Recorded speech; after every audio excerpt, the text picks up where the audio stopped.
하루 중에 우리가 사람을 만나면 미국 사람들이 How's your day?라고 물어요. 오늘 어땠냐 묻는 건데 송년주일입니다. How's your year? 여러분 한 해가 좀 어떠셨어요? 하나님의 은혜로 한 해가 해석되어지고 고백되어지는 우리 모두가 되시기를 주님의 이름으로 축원드립니다. 아멘. 우리가 이렇게 1년이란 시간을 달려왔는데요. 사실 시간은 주관적입니다. 사람마다 상황마다 느껴지는 시간의 속도와 무게가 다 다릅니다. 이미 들어보셨겠지만 20대 때는 시간의 속도가 20마일, 50대면 50마일, 80대가 되면 80마일이라는 말씀을 하시곤 합니다. 저 아직은 실감 못하겠어요. 그런데 그렇게 말씀하는 이야기를 들을 때가 있습니다. 그런가 하면 상황이 좋으면 시간이 가볍고 즐겁게 느껴지지만 상황이 어려우면 시간도 무겁고 부담스럽게 느껴지는 것을 경험할 때가 있습니다. 연말의 시간에 서 있는데 그래서 각자가 느끼시는 이 연말이란 시간이 다 다르겠구나 생각합니다.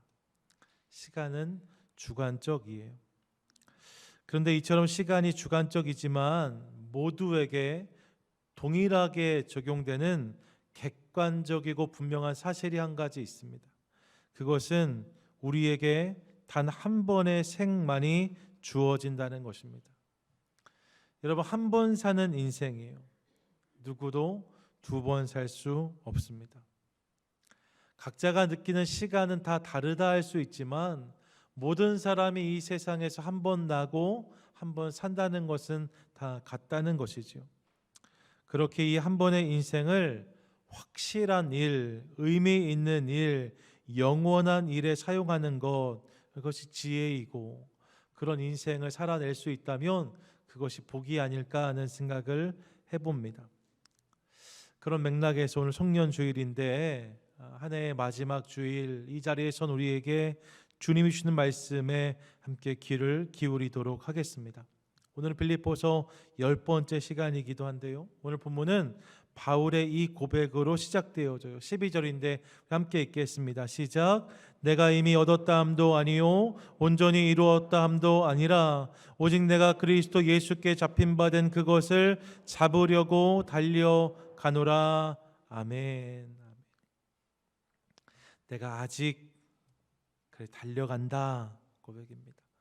너무나 선명한 고백이고 우리가 잘 알고 많이 들은 말씀이기도 합니다. 그런데요, 이 말씀을 대하면서 바울의 상황과 위치, 현실을 생각했더니 사실 이게 썩 어울리지 않을 수 있겠다는 생각이 들었습니다. 지금 빌립보서에서 만나고 있는 바울 말입니다. 그는 사역을 막 시작했던 혈기왕성하고 파릇파릇한 청년 바울이 아니었습니다. 이미 3번에 걸쳐서 선교 여행을 잘 감당했고 예루살렘에서 고발된 다음에는 로마 황제에게 상소해서 로마까지 끌려와 갇혀 있는 바울. 그래서 성경학자들은 이 빌립보서를 기록할 때 바울의 나이가 60 가까이 되었을 것이다 라고 이야기해요. 물론 요즘엔 100세 시대니까 뭐 그래도 청년이죠. 근데 그 당시만 해도 예수님이면 절대 젊은 나이라 할 수 없었습니다. 또 그의 그동안의 사역 행적도 상당했습니다. 그를 통해 예수를 믿게 된 사람들이 많았습니다. 세워진 교회도 적지 않았습니다. 바울하면 그 당시에 모든 교회가 다 그를 알고 또 그를 지지했습니다. 바울이 초짜 애송이가 아니라 시니어 베테랑 사역자였다는 거예요. 경주로 말하면 시작의 자리에 서 있는 사람이 아니라 이제 경기의 후반부까지 달려와서 마무리, 정리, 결승점을 생각해야 될 자리가 그가 선 자리였다는 것이죠. 여러분, 지금 바울이 고백하는, 지금 이런 고백을 드리고 있는 바울이 선 자리는 그의 인생의 마지막 즈음이라고 할 수 있습니다. 동시에 그는 자족을 아는 자이기도 하였어요. 우리가 기억하는 바울의 고백 중 자족에 대한 것은 얼마든지 있습니다. 특별히 오늘 본문의 뒤에 나오는 빌립보 4장에 보면 바울은 이렇게 고백했어요. 4장 11절 12절인데 함께 읽습니다. 시작. 내가 궁핍함으로 말하는 것이 아니니라. 어떠한 형편에든지 나는 자족하기를 배웠노니 나는 비천에 처할 줄도 알고 풍부에 처할 줄도 알아. 모든 일 곧 배부름과 배고픔과 풍부와 궁핍에도 처할 줄 아는 일체의 백별을 배웠노라. 아멘. 무슨 말입니까? 그가 삶에 욕구 불만이 없었다는, 불만족이 없었다는 거예요. 충분히 자족하고 만족하는 삶을 그가 살았다는 것이죠. 현실적인 문제를 가지고 그의 마음 가운데 올라오는 불편함이 없었답니다. 그러니까 시니어 사역자로 지금까지 최선을 향해 달려왔어요. 동시에 스스로 주어진 상황에 충분히 만족하고 자족할 줄 아는 사람이 바울이었습니다. 빌립보서를 연구하는 사람들은 바울이 이미 로마 감옥에 있을 때에 자신의 마지막에 가까이 왔음을 느끼고 있었다라고 이야기해요. 죽음이나 마지막에 대한 고백이 본문의 곳곳에 묻어 있거든요. 지금 시니어 목회자로 열심히 살아왔고 자족할 줄 알면서 삶의 마지막을 직감하고 있습니다. 그런 바울이에요. 그렇다면 그 바울이 지금 해야 될 고백은 이런 것이 아닐까? 지금까지 감사했습니다. 다 하나님의 은혜입니다. 이제 여한이 없습니다. 이 정도가 되어야 되지 않을까? 그런 생각을 해봅니다. 그런데 오늘 본문은 바울의 전혀 다른 고백을 우리에게 들려줘요. 뭐라고 말합니까? 그것을 잡으려고 달려가노라. 그것을 잡으려고 달려가노라 고백하고 있습니다. 자신의 삶이 아직 진행형이라는 거예요. 아직도 달려갈 길이 남아있다고, 그 길의 마지막까지 내가 최선을 향해 달려가겠다고 고백하는 바울의 이야기를 듣습니다. 멈추지 않겠다는 거예요. 마무리를 생각하지 않겠다는 거예요. 마지막 그 지점까지 내가 사력을 다해 달려가겠다 고백합니다. 이유가 어디 있을까요? 좀 쉬어도 될 것 같고 은퇴를 생각할 수 있을 것 같은데 그는 그렇게 말하지 않아요. 왜 그럴까요?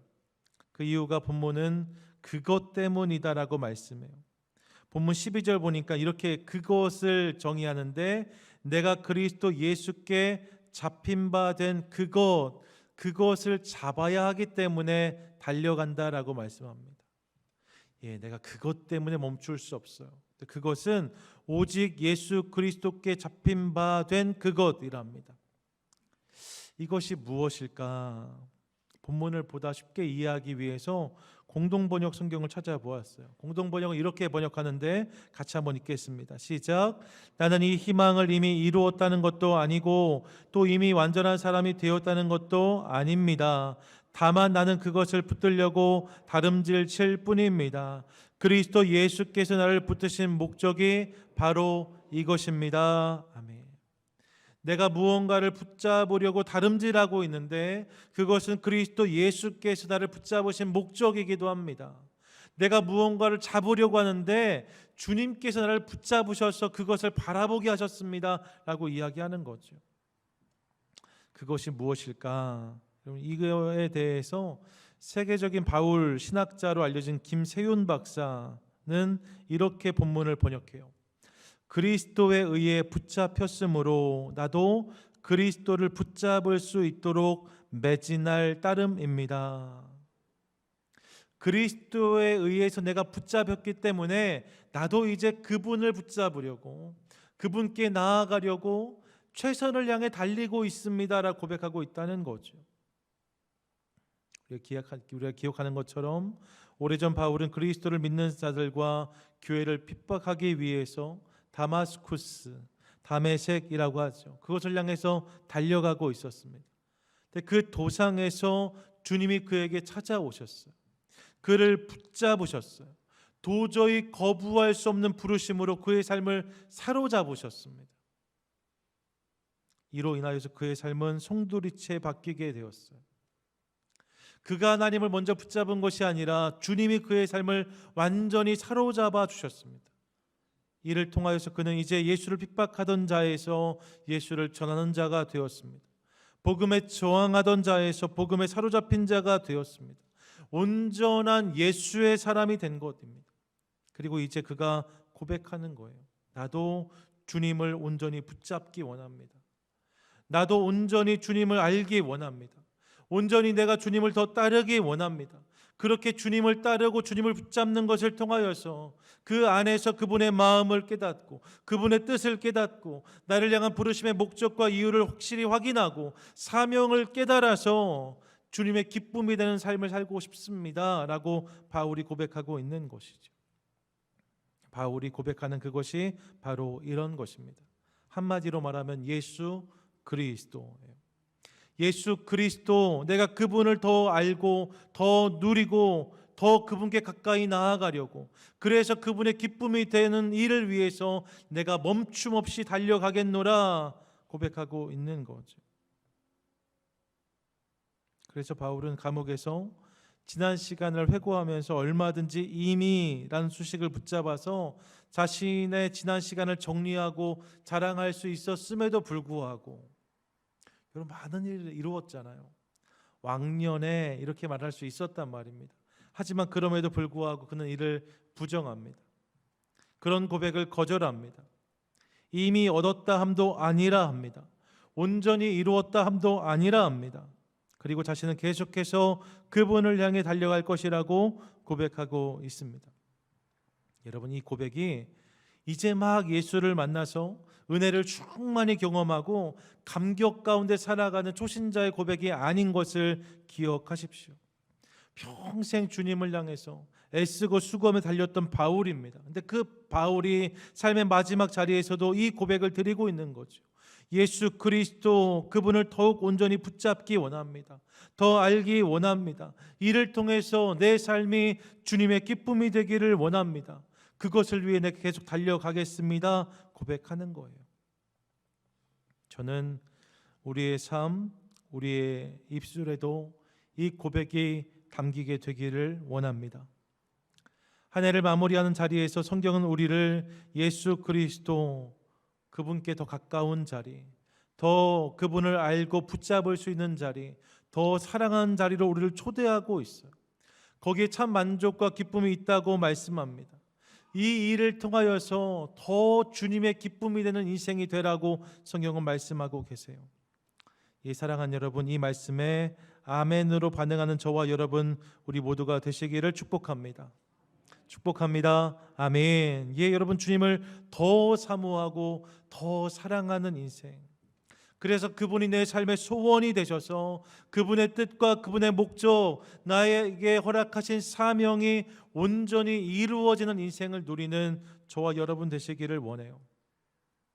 바울이 그랬던 것처럼 말입니다. 그럼 구체적으로 오늘 주님의 기쁨이 되기 위해 어떠한 삶의 모습과 자세로 우리가 살아가야 하는가? 성경은요, 세 가지의 모습을 우리에게 도전합니다. 그 세 가지를 그대로 나누면서 우리 마음에 결단하도록 하겠습니다. 첫째, 지난 것을 잊어야 한다고 말씀해요. 한번 따라 하시죠. 지난 것을 잊어야 합니다. 지난 것을 잊어야 합니다.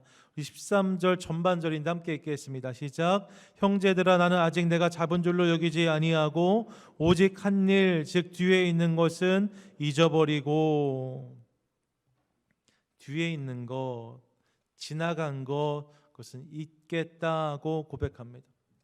오늘의 주님을 만나고 오늘의 주님을 붙잡기 위해서 지나간 모든 것에 얽매이지 않겠다고, 지나간 모든 것에 안주하지 않겠다고 바울은 고백하고 있습니다.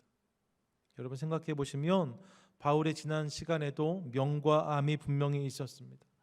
복음을 모르고 주님과 교회를 핍박했던 그의 허물, 암도 있었고, 그런가 하면 복음을 듣고 온 땅을 누빈 영광, 명도 있었습니다. 그런데 바울은 이 모든 것을 기억하지 않겠다 해요. 삶에 있었던 실패와 성공, 허물과 영광, 모든 것을 다 기억하지 않겠다 합니다.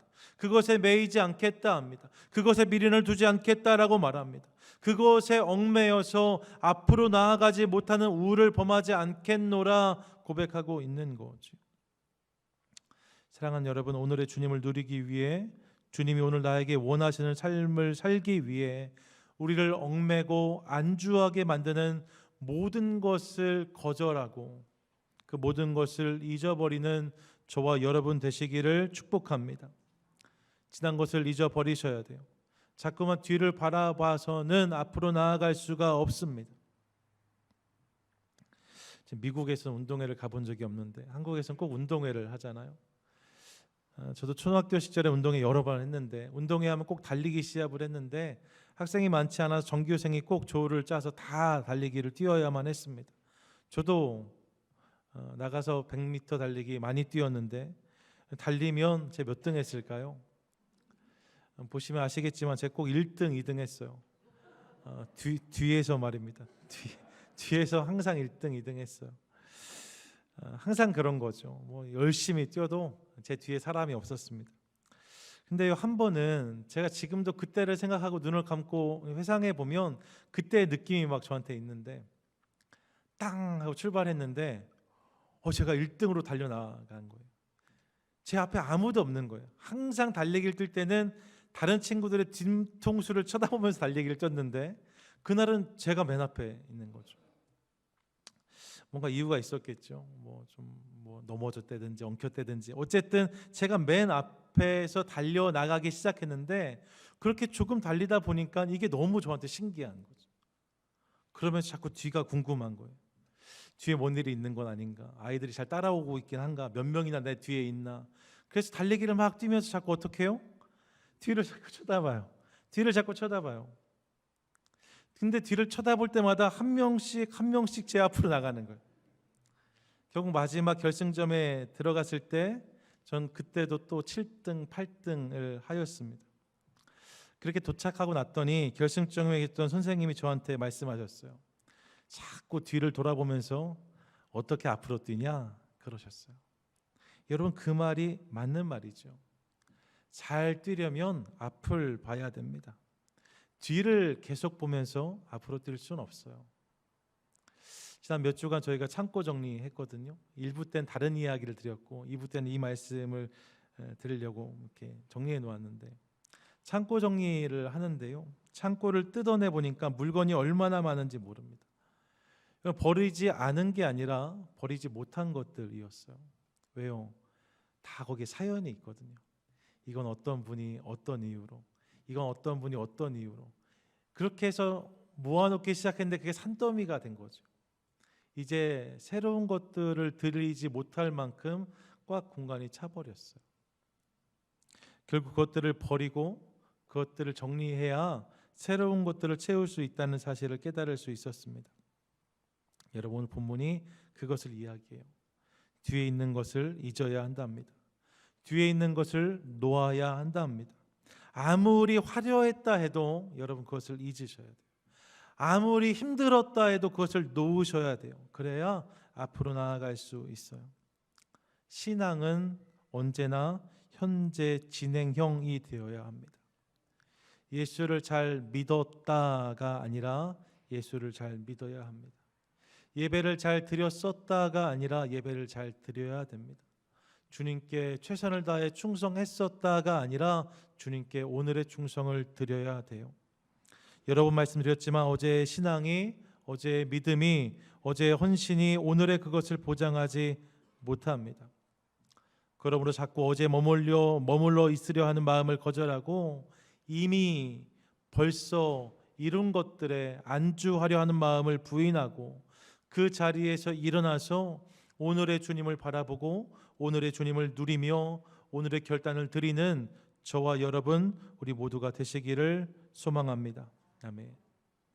둘째로 성경은 선명한 목표를 바라보라고 말씀해요. 한번 따라 하시죠. 선명한 목표를 바라봐야 합니다. 선명한 목표를 바라봐야 합니다. 13절 하반절과 14절 같이 읽겠습니다. 시작. 오직 한 일, 즉 뒤에 있는 것은 잊어버리고 앞에 있는 것을 잡으려고 표대를 향하여 그리스도 예수 안에서 하나님이 위에서 부르신 부름의 상을 위하여 달려가노라. 아멘. 여러분, 이 앞에 보면 13절 보시면 오직 한 일이라고 되어져 있는데, 이때 이 한 일은 내가 했던 일을 말하는 게 아니에요. 지나간 일을 말하는 게 아니라 NIV 성경에 보시면 one thing이라고 되어져 있어요. 한 가지 일, 한 가지 일. 14절에 보면 그 한 가지의 표대를 향하여 라고 말하고 있습니다. 그래서 이 의미를 보다 잘 살려서 표준 세번역은 이렇게 번역했는데 잘 들어보세요. 내가 하는 일은 오직 한 가지입니다. 뒤에 있는 것은 잊어버리고 앞에 있는 것을 향하여 몸을 내밀면서 그리스도 예수 안에서 하나님께서 위로부터 부르신 그 부르심의 상을 받으려고 목표점을 바라보고 달려가고 있습니다. 뒤에 있는 것을 잊고 이제는 앞에 있는 것만을 바라본다고 바울은 고백해요. 오직 한 가지, 여러 가지가 아니에요. 오직 한 가지, 주님 안에서 깨달은 표대, 목표점 무엇입니까? 예수 그리스도, 내가 그분만을 바라본다는 거예요.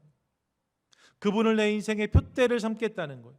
그분을 내 인생의 기준 삼겠다는 거예요. 그분이 내 인생의 결승점이십니다 고백하고 있는 거죠. 희미하고 불확실한 미래가 아닙니다. 하나님이 보여주시고 들려주시는 예수 그리스도 안에서 경험하게 될 위대한 내일, 놀라운 상급을 바라보고 있다고 고백하는 것입니다. 오늘 목사님의 설교에 들었던 예화인데, 운동장에서 아이들이 제식을 하고 있는데 일렬로 제식은 잘 걸어야 되잖아요.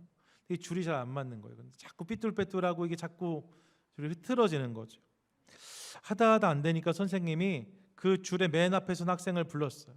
그래서 이 지금 줄이 잘 안 맞는데 네가 똑바로 못 걸어서 그런 것 같다. 그러니까 너 앞에 있는 것 중에, 눈에 보이는 것 중에 분명한 표대를 하나 정해라. 그리고 그것을 향해서 걸어가라고 말했다는 거죠. 이제 잘 걷겠지. 선생님이 강단에 다시 올라갔는데 이후에 걷기 시작하는데 이 줄이 이전보다 훨씬 더 엉망이 되었어요. 그냥 오합지졸이에요. 줄이 다 엉망이 돼버렸어요. 도대체 왜 이러나 가만 보니까 그 앞에 있는 학생이 헤매는 거예요. 그래서 그 학생을 다시 불렀어요. 너 도대체 무엇을 보고 있길래, 네가 지금 보고 있는 표대가 무엇이길래 이렇게 우왕좌왕하냐고 물었더니 이 학생이 말하기를, 선생님 저 운동장 저쪽 보시면 저기 강아지가 한 마리 있잖아요. 그 강아지 보면 제가 지금 걷고 있어요 라고 이야기했다는 거죠. 그러니까 강아지가 이렇게 움직이면 이쪽으로, 저렇게 움직이면 저쪽으로 자꾸만 움직이게 되고 줄이 엉망이 되었다는 거예요. 여러분, 움직이는 것을 삶의 표대로 삼으면 안 됩니다. 순간적인 것, 찰나의 것이 표대가 될 수 없습니다. 변하기 쉬운 것은 표대가 될 수 없습니다. 그런 것을 표대 삼으면 인생은 흔들릴 수밖에 없어요. 그럼 무엇이 영원히 변하지 않는 표대가 될 수 있는가? 히브리서 기자는 이렇게 고백합니다. 히브리 13장 8절인데 함께 읽습니다. 시작. 예수 그리스도는 어제나 오늘이나 영원히 동일하시니라. 아멘. 뭐라고요? 예수 그리스도요. 영원토록 변함이 없는 예수 그리스도, 그분만이 우리 인생의 진정한 표대가 될 수 있다고 성경은 선포하고 있는 거예요. 바울은 그 주님을 인생의 표대로 삼았습니다. 그분이 그의 인생의 기준이 되셨습니다. 우여곡절이 많았던 바울, 그런 상황과 환경에 휘둘리지 않고 중단 없이 사명의 길을 걸어갈 수 있었던 이유가 여기에 있습니다. 여러분 기억하세요. 방향이, 목표가, 기준이, 표대가 분명하면 방황할 여유가 없습니다.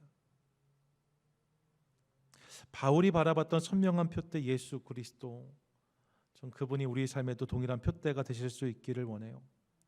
그분이 내 삶의 기준이 되시고 그분이 내 삶의 원칙이 되셔서 내 삶에 되어지는 모든 일들이 그분 안에서 되어지고, 그분이 원하시는 것, 그분이 기뻐하시는 것, 그분이 말씀하신 것으로 우리 삶이 채워지기 시작할 때에 우리 삶은 보다 선명한 것으로 세워지게 될 줄로 믿습니다.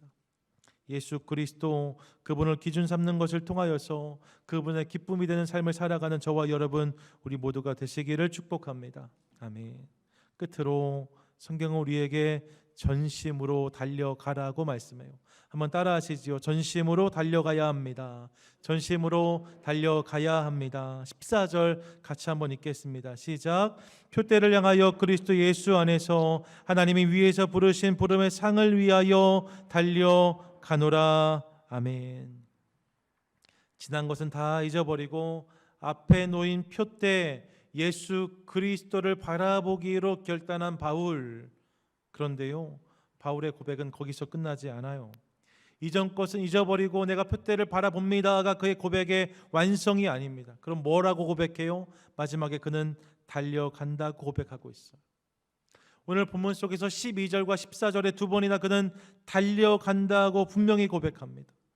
뒤에 있는 것을 잊어버리는 것도 중요해요. 앞에 있는 것을 바라보는 것도 중요해요.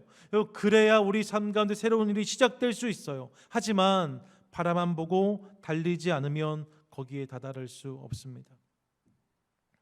여러분 구원은 하나님이 우리에게 주는 선물입니다.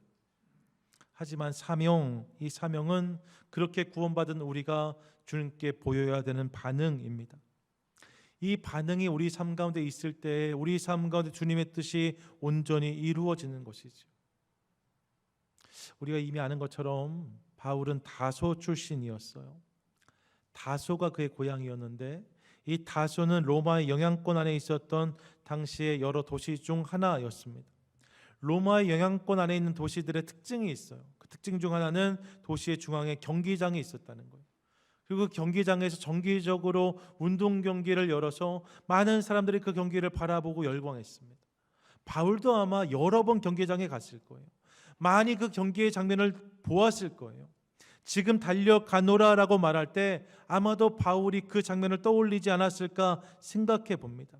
실제로 본문 13절에서 보시면 앞에 있는 것을 잡으려고 라고 하는데 이 앞에 있는 것을 잡으려고 라는 단어가 에페테노마이라는 헬라어 단어예요. 근데 이 단어는 당시의 운동선수들이 가장 먼저 결승점에 다다르기 위해서 이르기 위해서 사력을 다하는 모습을 이렇게 표현했어요. 에페테노마이. 이게 운동 경기에 사용되는 언어였던 거죠. 주님을 향해 그런 모습으로 끝까지 달려가겠다는 거예요. 가끔 해외 토픽 영상을 보거든요. 그럼 거기에 이렇게 우픈 영상, 재밌는 영상 이런 거 올라와요. 그 중에 볼 때마다 좀 아쉬운 장면들이 있습니다. 예를 들면 이런 거예요. 자전거 경기에 열심히 달렸어요. 한참을 달려왔어요. 근데 마지막에 이제 결승점이 보여요. 흙먼지가 범벅이 되고 땀도 잔뜩 났어요. 이 조금만 더 밟으면 들어오는 거예요. 그런데 결승점이 거의 다 이르니까 이미 자기가 우승한 줄 알고 손을 높이 들고 페달 밟기를 멈추고 환호하는 선수, 그 사이에 다른 사람이 그 옆을 훅 지나가잖아요. 그렇게 추월당하는 선수의 모습을 볼 때가 있어요. 마라톤 경기 42.195km를 열심히 달려왔어요. 한참을 달려서 이제 마지막 스타디움에 들어와서 골인 지점을 눈앞에 두고 있는데 자신이 이제 1등이다라고 생각하는 어떤 선수가 여러분 주변을 바라보면서 우승 세레머니를 하고 키스를 날리다가 뒤에 따라왔던 어떤 선수에 의해서 순식간에 추월되어서 우승을 빼앗기고 황당해하는 모습을 볼 때가 있습니다. 너무나 아쉽죠. 지금까지 잘 달려왔는데 이에 비해 반대의 모습을 볼 때도 있어요.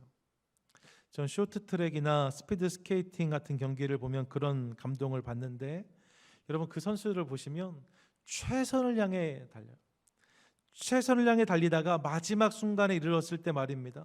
지금까지 잘 달렸으니까 이제 그 관성으로 쑥 들어가야지 이렇게 하는 선수가 거의 없어요. 어떻게 들어가요? 마지막 순간까지 어떻게 해서든지 0.001초라도 줄이기 위해서 발을 쭉 뻗어서 스케이트 칼날을 먼저 들어가게 하려고 애를 쓰는 저들의 모습을 봅니다. 그런 선수들의 모습은 감동이 있어요. 끝까지 사력을 다하는 모습은 감동이 있어요. 바울이 고백하는 달려가는 삶, 경주하는 인생의 모습이 이런 것이 아닐까 생각해 봅니다. 꼭 1등이 아니어도 괜찮습니다. 이런 경주하는 삶은 그 자체로 아름다운 거죠. 주님은 그렇게 전심으로 달려가는 인생 가운데 역사하는 분이십니다. 예수 그리스도 그분을 향해 그리고 그분 안에서 하나님이 허락하신 꿈과 비전을 향해 달려가는 우리 모두가 될 수 있기를 원해요. 끝까지 그렇게 달려가는 거죠. 그때 주님께서 그 마지막 결승점에서 세상에서 우리가 경험할 수 없는 놀라운 환호와 격려, 칭찬을 우리 삶 가운데 부어주실 줄 믿습니다. 한 해를 잘 달려오셨는데 그 마지막 자리에서 주님은 수고했다, 애썼다 라고 말씀하지 않으세요. 오늘 말씀을 통해서 마지막 자리에 서 있는 우리에게 다시 경주를 시작하라고 말씀하십니다. 아직 끝이 아니랍니다. 주님께서 허락하실 결승점, 그 지점을 향해서 마지막 호흡까지 달리라고 말씀하세요. 이 초대, 이 도전에 온 삶으로 반응하는 우리 모두가 되실 수 있기를 원합니다. 오늘 본문에서 그런 삶을 결단했던 바울 말이에요. 이 빌립보사가 가장 먼저 바울이 감옥에 갇혔던 자리인데 그렇게 2년을 머물러 있다가 미국도 코트에 나갈 일이 있다가 재판에 갔는데 오피서가 안 나오면 그냥 그게 not guilty가 되잖아요. 그래서 벌금이 안 매겨지잖아요. 알려지긴 바울이 2년 동안 황제의 재판을 기다렸다가 결국에는 그 재판을 받지 못하고 방면됩니다. 그리고 몇 년 동안 그가 그토록 사모했던 땅끝을 향해서 서바나지요, 또 그가 세웠던 기회들을 둘러보는 사역을 조금 더 감당하다가 2차 박해가 일어났을 때 다시 로마 감옥에 투옥돼요. 그리고 그 인생의 마지막 자리에서 쓴 성경이 디모데후서 4장, 디모데후서로 알려지고 그 4장에 그의 인생의 마지막 고백이 담겨 있는데, 여러분 1차 감옥에 있을 때 내가 여전히 갈급함으로 주님을 향해 달리겠다 고백했던 바울 말입니다. 그 고백이, 그 바울이 그의 인생의 진짜 마지막 자리인 디모데후서 4장에서 드리는 고백은 우리에게 큰 울림을 줍니다. 우리도 같은 고백을 드릴 수 있기를 소망하면서 바울이 했던 마지막 고백을 읽는 것으로 오늘 설교를 마치려고 합니다. 디모데후서 4장 7절과 8절인데 우리 함께 읽겠습니다. 나는 선한 싸움을 싸우고 나의 달려갈 길을 마치고 믿음을 지켰으니 이제 후로는 나를 위하여 의의 면류관이 예배되었으므로 주 곧 의로우신 재판장이 그날에 내게 주실 것이며 내게만 아니라 주의 나타나심을 사모하는 모든 자에게도니라. 아멘. 아멘. 같은 고백을 드리는 저와 여러분 우리 모두가 되시기를 주님의 이름으로 축원드립니다. 아멘.